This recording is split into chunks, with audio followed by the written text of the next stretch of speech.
Hey, good morning. I'm headed out to go feed Clover and check on everybody. So the kids and I went to Springfield yesterday, and it was close to bedtime when we got home to do chores, so I got to do chores in the dark.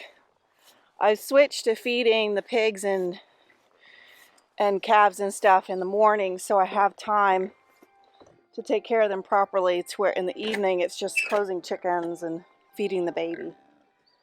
And hold on a second. Had to turn the radio down so I could hear myself think. Anyway, so I got home and it was dark out, and so I'm yelling for Clover to come get her bottle. No sound. No sound from Nicholas, no sound from any of the other cows. The pigs were even sleeping. I mean, this was only like 8:45, maybe 9 o'clock last night. And so I started looking around, got my flashlight, started out down by the old tack shed, and discovered that there's a panel that used to be a gate. It's an old wooden gate that's busted, that we used to let our goats through to, like a little rotational grazing paddock there in the yard. It was a way to let them through the fence. Anyway, there's this little chunk of wire paneling that is covering that busted gate up. And I discovered the wire was standing wide open, and I suddenly panicked, thinking, oh no, the calves got out. So I knew that I needed to verify that there was no calves in this paddock out here, and using my flashlight I was able to get their eyes and their light, and found them, fed Clover her bottle, and they went back and closed up the panel and chained it shut. I didn't have any wire on hand, but I had a little section of chain. So sometimes you think your calves have run off when you go to town for the day. You can see how much this grass has grown up just in the last month. We've had 4 rainy days just this week. 2 days in a row it pretty much rained off and on for both of those days. It's amazing how fast grass grows this time of year. In fact, it grows so fast, at some point we'll have to bush hog it just to keep it from just going to seed and making it where it's not super edible. I mean, you want to let it go to seed later, because then you actually have a basically standing hay in the pasture. But you have to do that toward fall. Hey, Clover.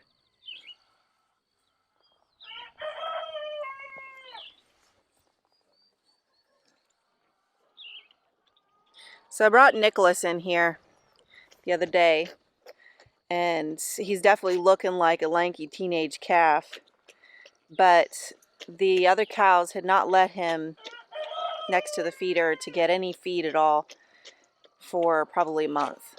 I don't push her around too much, Nikki. But he's looking better now that I've got him in here, not getting pushed around. He's got plenty of grass, so it's not dry lotted. But he's looking good. And Noelle and the bigger girls, they're doing good up in the edge of the hay field. So the plan is, here today, I need to run a line, a fence, a hot wire line, across this paddock. Not this one, but see that gate right there?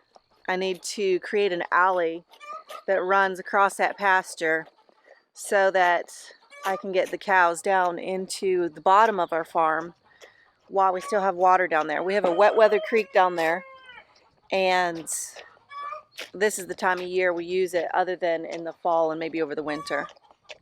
It's rough in the early spring because of the heavy rain. It will actually get flash flooding down in that creek bottom, which is dangerous.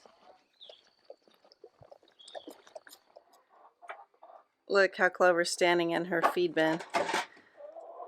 She's not too sure what she thinks about these chickens running around her. or the pigs, or anything for that matter. But the less sensitized she is about everything, the better. So this last Monday, I think it was, Penny finally had her babies. You can see she's over here in the second pen. This is Poppy. And her babies are growing wonderfully. The key is to make sure she's being fed enough, because it takes them a bit to start taking in the food. I just feed them here on the ground. It would be nice to feed them in their little bins. You can see there's rainwater in that one. But they push those around, they poop in them. I end up just cleaning them out, taking them away.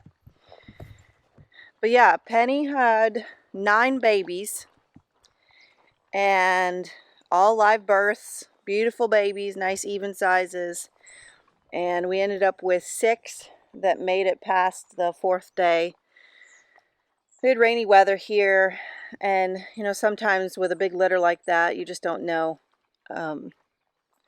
like what they went through being born and such. So, but these 6, they're beautiful, they're doing well, acting like little piggies.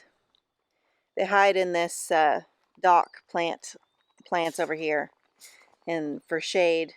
And then of course I set up a nice little nest over here for them, and they tear it up and turn it into a mud pie.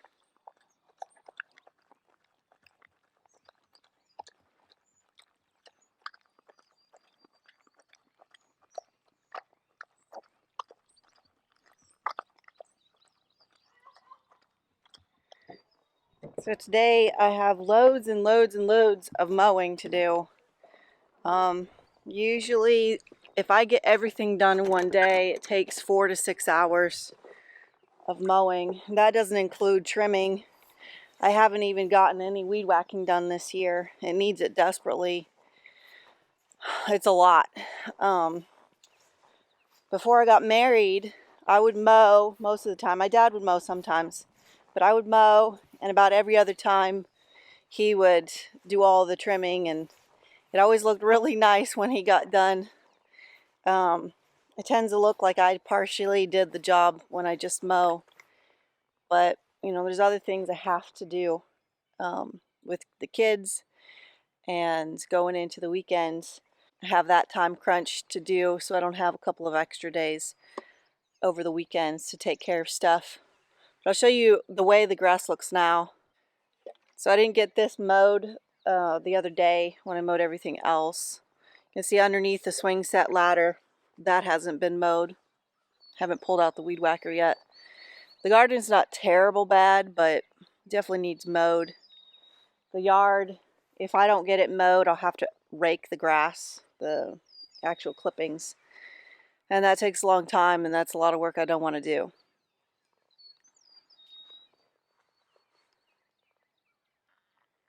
You can see the hummingbirds are visiting my mom's feeder.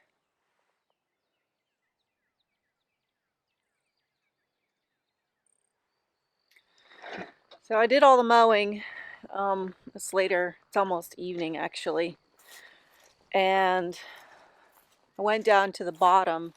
What we call the bottom is down where the wet weather creek is, to see if there is any water down in the creek so I can put the cows down like we'd planned. And it's completely dry. There's no water, no puddles, nothing. Basically, it's not lost as far as a place to graze, but it does mean that I have to run water where the cows can get to it. So that's disappointing, but I guess the window closed as far as when I could put the cows down there. Oh well, that's the way it goes. Like maybe a month ago, we were having flooding down there, and that's dangerous. Well, my light is failing me, but I did get all that mowing done. You can see how nice the yard looks. Minus all that junk over there. That needs to go to the scrap yard. But I do love to mow. It just takes a lot of work. So it looks like I got it mowed just in time. You can see there's a little bit of grass clippings. A little bit won't hurt it, but it does add up real quick. Thanks for hanging out with me, and keep an eye out for another video.